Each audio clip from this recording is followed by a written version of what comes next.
And when the nurse came into the room, I said, who was that doctor that was just here? And she says, there's not been anybody here. I said, you don't understand. There was a young man. I described him to her perfectly. And she said, well, my desk is outside your door. No one has been in your room. I was like, all right, who was that then? You know, where did he come from? But I always felt that God gave me his presence to help me, because it's scary being really sick and trying to recuperate in a foreign country and stuff like that. And that did the trick. That gave me the confidence that I was going to be okay. And you got back home and they told you should have been dead within 5 hours. And it was... Yeah. And when I got back, when I came to the United States, I had extreme peritonitis, double pneumonia, collapsed lungs, and no liver function.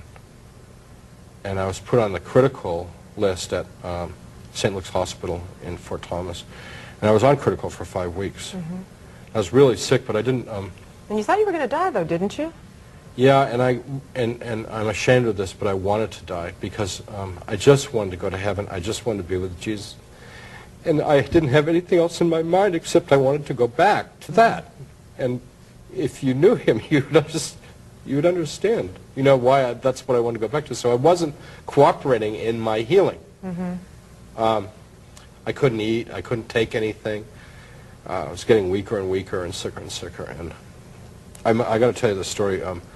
A night nurse by the name of Lisa came in one night, and she was about the only person in the hospital who had been listening to me talk about Jesus and his love and all this stuff. And this sweet little Lisa, real recent graduate of a AA program in nursing, got an associate's degree. She said, I'm going to make you a milkshake.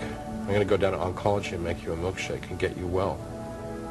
And I said, I haven't eaten anything in weeks, you know, like, forget it, I'm not eating a milkshake. The idea makes me sick. And she said, we'll see. And she came back and she said, I put raw eggs in this, and I put protein supplement in it, and I made it with, like, the best ice cream in Cincinnati, and, like, real cream and stuff like this. This huge milkshake. And I said, Lisa, just the smell of it makes me nauseous. Get it out of my room. And she said, listen, I made this out of love, and you're going to get well now. And she stood there for over an hour while I sipped on that stupid thing and drank the whole thing. Now, she probably could have gotten fired from the hospital for doing this. But, I mean, she was absolutely inspired by God to do this, because there's no reason in the world why she would have done that for me, you know. And from that day on, I just started getting better. And while you were laying in that hospital room, you also kept hearing a patient in another room wailing. Oh, yeah. That was a beautiful experience as well. So sad. A man across the hall whose name was Clarence had extreme Alzheimer's, and all he did was make sounds like a wild animal, really loud though. He was also a biter, and every time a nurse I'd see a nurse or something go into his room, a few minutes later, you know, like, Clarence, don't bite me, you know. He couldn't make any rational sounds, and his wife stayed in the room with him. And she was a sweet woman. I felt so sorry for her and for Clarence. And one night, he was driving me crazy. He would wake me up in the middle of the night with his howling and his screaming, and nobody could calm him down. You know, it was like a wild animal. And it's like, man, I'm sick. I'm trying to get well, and this guy's like making me sicker, you know, with his noise. And so I said to God, I said, what is this about? Why do I have to be, you know, in a hospital with this, like, crazy man, you know? And I was shown that what he was doing, Clarence, was still Clarence, way deep down inside that diseased body. And he was just, Clarence was basically yelling, I'm still alive, I'm still here, I'm still me. But he wasn't able to express it. So it's just coming out in all these strange, contorted ways. And then what did you do? I started to pray for him, you know?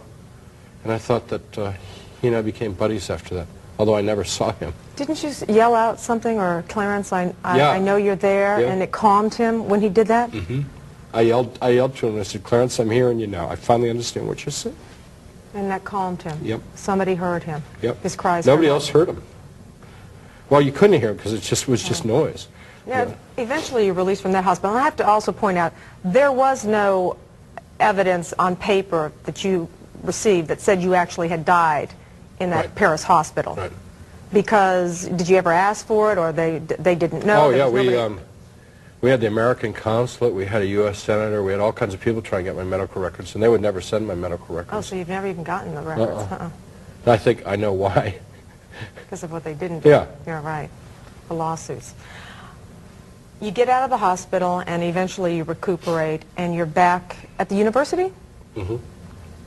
And how do you deal with that? You're back in this environment where you were in before, a very heady intellectual environment with your friends around, all non-believers, I assume. Well, I wanted to show them Christian love, and they asked me to be the department chair. And so I became an administrator.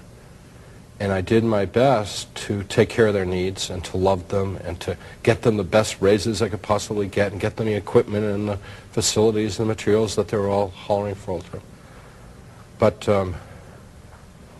they were not interested in my message, and in fact, some of the administrators over me